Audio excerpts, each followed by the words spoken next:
If you've been successful, give me the numbers that show me you've been successful. Like, tell me what you generated. Don't just say it. Hit it! That's what I'm talking about. Wait! Okay, now, from the beginning. Hit it, boys. Welcome to Higher Ed Pulse, your no-fluff guide to artificial intelligence in higher ed. I'm Mallory Willsea, bringing nearly 20 years of edtech and marketing expertise straight to your earbuds. Higher ed leaders are expected to master AI overnight, but let's be real, no one has time to sift through every headline, hot take, or research report. That's why every Monday, I'll break down what actually matters. Fast, clear, and to the point. Want to sound like the smartest person in the room at your next team meeting? You're in the right place. Let's dive in. Welcome back to Higher Ed Pulse. On today's episode, nearly 80% of professionals say they're not ready to find their next job in 2026, and recruiters say they can't find quality talent. Graduates are entering what the Financial Times calls a job drought. So what actually gets you promoted in a market like this? That's where we're headed today with my guest, Robert Braathe. He is a career strategist, educator, and founder of Braathe Enterprises and Career Service Station. With experience at Disney, Apple, and Gap, he now helps professionals and organizations navigate hiring, networking, and career progression in an AI-shaped job market. Robert, welcome to the Pulse. Thanks so much, Mallory. Great to be here today. I'm so excited that you are here now. Robert and I, we got to know each other because we both volunteer with a local Saratoga Springs organization called SPAC. But even more interesting, listeners, Robert for the last couple years has been the president of the AMA New York Capital Region chapter and a member since 2021. Robert, a lot of my listeners interact with AMA at the Higher Education Symposium, which happens annually in the fall. I am also involved with that. But I need to give you the stage for a second to make a pitch for why it's also important for people to get involved with their regional chapter too. Oh, sure. It's so invaluable. I not only your local chapter like you did here in the Capital Region, but now that my duties as president have wrapped up, I get to visit the Boston chapter as an official member. I visit some of the collegiate campuses. So I've been able to really broaden my network, and having that AMA excuse of, oh, I'm an AMA member, I'm an AMA past president is so valuable to me. Amazing. Oh, that's awesome. Robert, there is like truly nobody else I know who does networking better than you. Like you are the networking personified. And so I'm so excited that you agreed to be on this episode today because the 2026 job market is a wild place. AI is filtering applications before a human ever reads them. These systems are parsing keywords, they're ranking candidates at scale, and our resumes now have to satisfy a machine before it even earns a human conversation. At the same time, recruiters are frustrated. There was a report recently from the Washington Post that shows employers are overwhelmed with AI-generated resumes. They feel very generic and off-brand. And LinkedIn's latest research is revealing this interesting paradox where nearly 80% of people feel unprepared for today's job market, yet 2/3 of recruiters are saying they're struggling to find quality talent. Candidates are responding by hiring reverse recruiters to manage their outreach and positioning, and employers are placing renewed value on communication, creativity, and judgment, all these skills that we cannot replace or replicate with AI. So networking has reemerged as leverage, and personal referrals help candidates bypass filters, and human storytelling is cutting through all of that generic AI slop. I don't know that it's necessarily a tougher market, but the mechanics of career progression have clearly changed. We need to be strategic and intentional and personally branded. But I think at the end of the day, Robert, humans still hire humans. And so that leads me to, like how do we do this better? How do we realign with how this has all changed in, literally any industry? So that's our conversation today. And Robert, this is where I want to start. Nearly 80% of professionals say they do not feel ready for this job market, but recruiters are saying they can't find quality talent. From where you sit, is this a confidence problem? Is this a competence problem, or is it something else? It's definitely a confidence problem, both by the job seekers and the recruiters. When I hear the broken heart stories, either verbally or through a LinkedIn message from people, they've got the talent, and it's not like they're job hoppers or they have huge gaps in their resume. It's just they don't know how to position themselves. Similarly, these employers, it's like, where would you like me to build this human?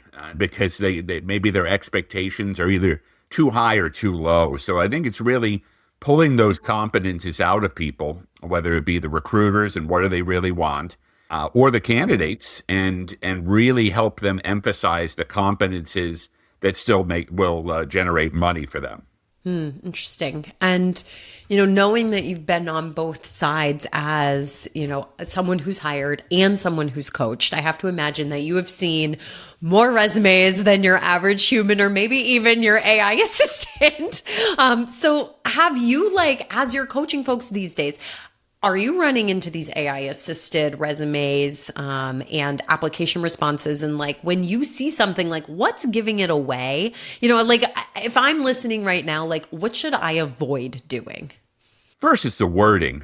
When I see results-driven professional, proven track record, thought leader, I know somebody is just playing BS bingo, or they've used AI. So there's the wording. I actually have a 85 or 90 word list of what I think are AI jargon words that you can spot from a mile away. And then sometimes it's just the awkward layout where there's just weird spacing going on. And at the same time, the symmetry is almost too good in how it's laid out. So to me, those are the things that are really you should avoid.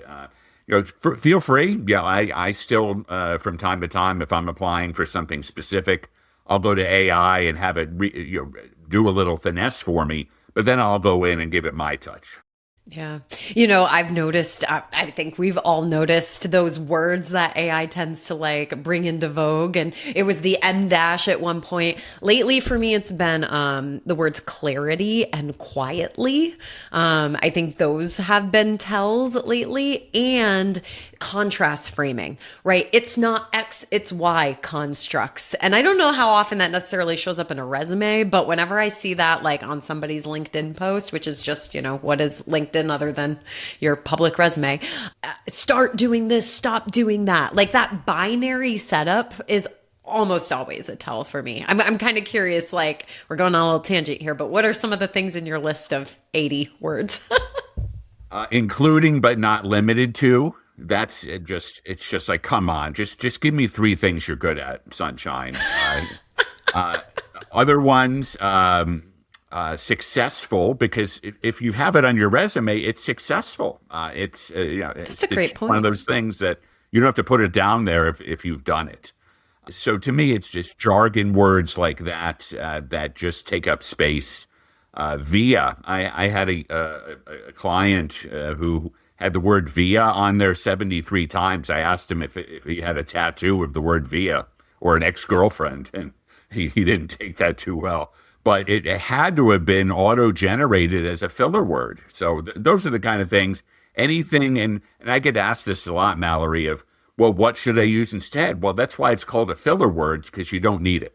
Yeah, that's an excellent point. I especially like your point around the word successful, not necessarily as maybe an AI tell, but as a show me, don't tell me point. If you've been successful, give me the numbers that show me you've been successful. Tell me what you generated. Don't just say it. I think that's a really great point, no matter whether we're in an AI world or not. So that said, Robert, I'm curious, how we get past those AI filters, because I think that's a really big issue right now, right? I've seen or heard from a lot of people who say they're applying to dozens and dozens of jobs, and then it is just radio silence because they don't think they're getting past the AI filter. So like, what is really going to move someone from like ranked to red to here's, a screening interview? Great example. I had somebody who was having a really tough time getting through the ATS with a hospital group, and tons of great experience. But she really just had what she did, not the impact she had. So we came up with 5 to 7 impact statements right below her summary. And she's like, Robert, you wouldn't believe it. 12 calls, 6 departments. And so it went from either an auto reject or ghosted. So I always tell people, come up with your greatest hits list. Billy Joel had 45 greatest hits. I'm sure all of you have 7. And you put them up there, quantifiable or qualifiable things where you've had an impact. I remember another person thought he was facing ageism because of AI. So we took his job from the 1980s off of his resume, but put it as an impact statement in the achievements area at the top. And he got a call because they wanted that wow story of, hey, you work for a major television network. And it didn't matter to them that it was 45 years ago. It was something where they had impact. Let's take a quick pause to talk about something big happening this summer, Engage Summit 2026. The next era of higher ed isn't about adding more tools, it's about building an agentic campus where AI works alongside your teams to recruit smarter, support students faster, and scale impact without burning people out. From real-world examples of agentic systems in action to hands-on sessions that show how AI can coordinate enrollment, marketing, advising, and operations, Engage Summit is where institutions move from experimentation to execution.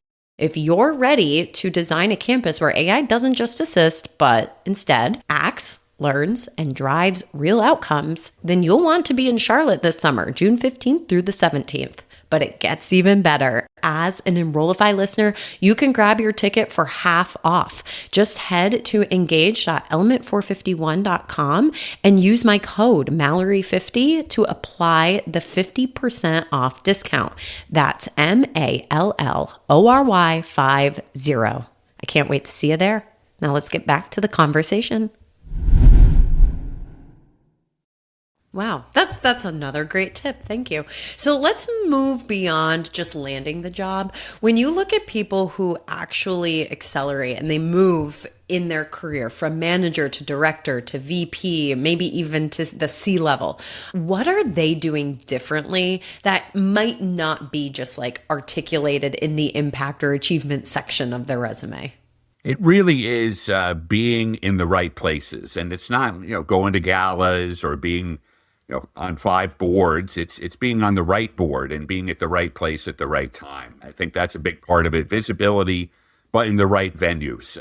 And going back to AMA, what I love about some of these virtual events is it's a risk who's going, but it might be the right people. I went to an HR virtual event. There were 6 people and 2 of them turned into clients. So it's being visible in the right places. And I think another part of it is really having not just a large network, but nurturing it and paying it forward. One of my favorite bands and one of my favorite songs says, you give and you give until it's all that you have. It's a great line because you feel sometimes, especially when you get to some of these senior levels, why do I have to keep putting out good and giving other people referrals? But it always comes back tenfold. So I think that visibility piece and being a good sharer of the resources you already have as you move up the ladder. And then people, this Carl or Carla has such a great network and just such a kind person, always giving, always out there helping students out. So those kind of things, I think, are 2 real opportunities. I'm glad we're talking about networking now, because my suspicion is in the 2026 job market, like networking does matter more than ever. And I know from my personal experiences that, I can't even say after my first job was, and every job I've gotten since was thanks to my network. But I think a lot of people's version of networking is just like blasting out some cold messages on LinkedIn and then hoping or praying, right? And that's not a strategy. So what is going to actually build leverage for people if they feel like they need to invest a little bit of time, this winter, this spring in building their network? I think turning that cold message into a somewhat hot message. So what I would recommend is, get where they've worked and maybe their summary without putting their name and plug it into Gemini and say, this is somebody I really want to meet. This is the role they're in. This is their about and their background. What would be some ways that I could demonstrate value and get into this person's network? And it works like a charm, because without just putting all that person's personal data on there, just pull a few things from their profile without their name, it can give you some great tips on scripts that you can use that don't sound like a cold email. So to me, use LinkedIn, but you got to warm it up a little bit by using AI to generate a starting point if you're really not comfortable with that 3-liner or 4-liner that can sound like it's a cold message. Yeah, that's great advice. And so let's flip it. What are some big mistakes that you see your clients or other professionals make, but maybe they think they're being strategic, but really they're just kind of shooting themselves in the foot? Just reaching out to somebody and saying, do you know anybody hiring? Well, of course, it's one of those questions, obviously I know somebody that's hiring. How about come to me with, hey, Robert, these are 3 companies I want to work for. Would you happen to know somebody who's around my age that you could connect me with, or where I could look? Come in with a loaded question, not just, can you help? And I think it almost gives off that flavor of desperation. I think another mistake professionals make on the search is they stick their nose up at staffing firms or temporary to permanent placement firms. These places are great. Here in the capital region, there's so many of them. Every city has them, and that's a great AI search. Hey, let me know the boutique staffing firms within 90 minutes of my city, and you'll find some great, if you're open to it, some great connections you probably wouldn't have thought of before. Yeah. So one way that I think especially mid-career professionals can help themselves advance, and I think this is particularly true in the higher ed industry, is by investing in thought leadership and their personal brand. But I think we just toss this word personal brand out there without really defining it or giving it meaning. And if you're a hiring manager, right? I think part of knowing what your personal brand is being able to leave the hiring manager with something that makes you memorable. So I'm curious to just hear you sound off on, how you coach people through building their personal brand, and what things do you, commonly see, and how do you help people get to the next level? Yeah, it's the big thing to me is a punchy summary is important, whether that's something you have on your profile or your resume or that you can share with people. I think having a couple impact statements like I mentioned before, but I think talking about your missions, when somebody calls me about a teaching opportunity, what do you care about? What are your goals, Robert? And I say, I have 3 missions. I want to teach for the next 20 years. I want to help people focus on the right thoughts, and I want to find everybody I meet the job they deserve. And by having that singular focus of these 3 big things I want to do, it helps people see that I care. It's a good narrative, and it shows that it's not just, I want to come here and take your job, or I want to come here and then jump ship to another company. I'm going to bring those missions to wherever I go. So having that, and I think those measurable results, I've talked to some people who have succeeded and failed with that, and it's because their measurable results, it wasn't that they didn't have any, it was that they just really weren't impactful. They didn't have anything that demonstrated some way that had any value to anybody other than, I finished in the top 5 in my sales group. So let's imagine we're working with a candidate and their resume's gotten past that AI screener and they've made it past maybe the initial interview with the VP of people. And now they are, with maybe the hiring manager, people that would be on their team. And that interview, right? That interview really matters. What do you think candidates are maybe over preparing for in that moment and under preparing for?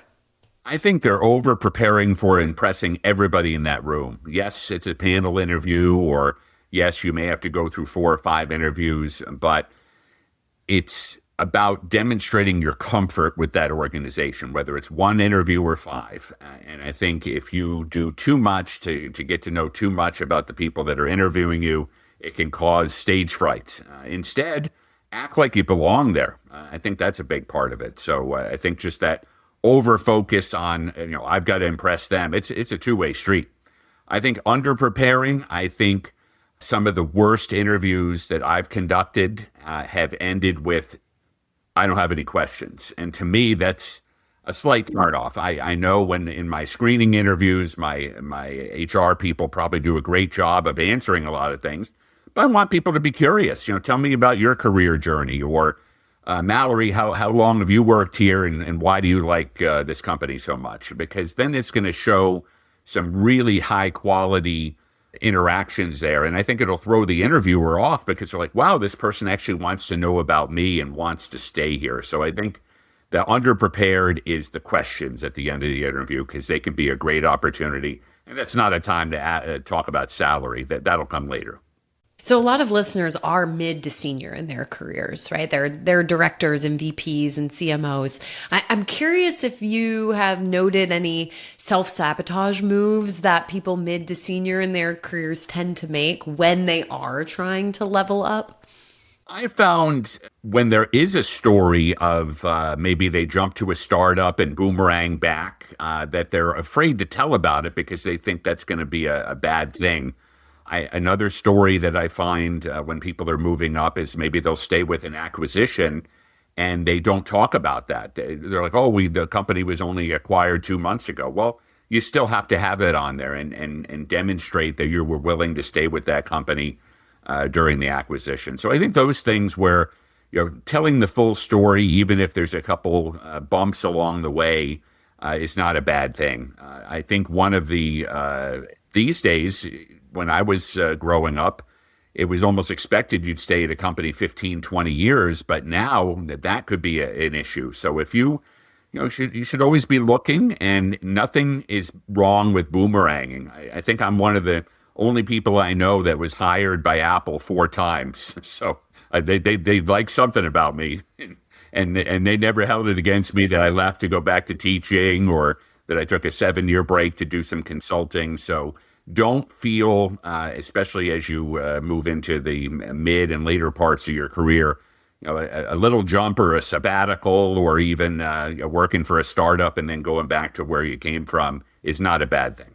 Yeah, that's really great advice. So if someone's listening and they just kind of feel stuck right now, what is an uncomfortable move that you would recommend they consider?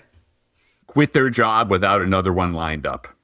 I think it sounds dangerous, but if you know your worth, I know I did this 26 years ago when I finally left Disney, and I may have done it one other time, but I knew, and I was confident enough in July of 2000 to leave my middle management job. They let me work for another 6 weeks, moved to Boston, and I had 6 offers. So I think sometimes that bold, rash move, if you can, is to just cut the cord. I've seen a couple of our local members and associates that have taken that move, and they've hung their own shingle for a bit, and then maybe found something that maybe paid half of what they had in their previous role, but they've got that freedom to be a CMO for hire, and they might end up making more money than they ever did just at one organization. So I think that just be a little bit bolder, even if you just kind of map it out and see if it would work for you. Nice. So from everything you've seen across coaching and hiring and managing, as we wrap up today, Robert, what is a belief about career progression that just needs to die this year? that everything has to be a title. One of my famous quotes is, "You don't need a title to be vital." And some people won't take something because, oh, well, I'm executive vice president of strategic communications, and this sounds like a decline in my career because I'm taking a VP role of strategy. Well, it's not. It's only in your head. If you put some impact statements at that new job, even if it sounds like it's a demotion, you might have more impact than you would. You see in baseball all the time, a lot of these managers will take a job as a bench coach. You see, I did it as a professor. I'm much happier as an adjunct than I ever was as a full-time professor. So you got to get over that idea that you have to go to the same title or something greater all the time, because what looks like a drop down may actually be your best choice this year. Yeah, that's excellent advice. I remember when I stopped caring about my title in my career, and it was a real unlock. Like I was just able to focus more on the impact I was having. And I think that's a luxury that mid to senior level professionals can realize. I don't know if an early career professional necessarily has that type of luxury if they're trying to show progression. But yeah, I mean, like, I could care less what you call me these days. I know the value I bring. I know the impact I'm going to have on the organization, and you can call me literally whatever you want. It does not matter. So thank you for sharing that advice. Because that resonates with me personally. And I bet there's some nodding heads as people are listening to this right now. Robert, it was so great to chat with you today about these networking, interviewing, job market things that are happening in this world. If listeners are looking to connect with you after they listen to this episode, where can they find you? Sure. LinkedIn's always great. Robert Braathe, Braathe. And you can check out my website, careerservicestation.com. Great. I so appreciate your time today. And folks, we will catch you next time. Bye-bye.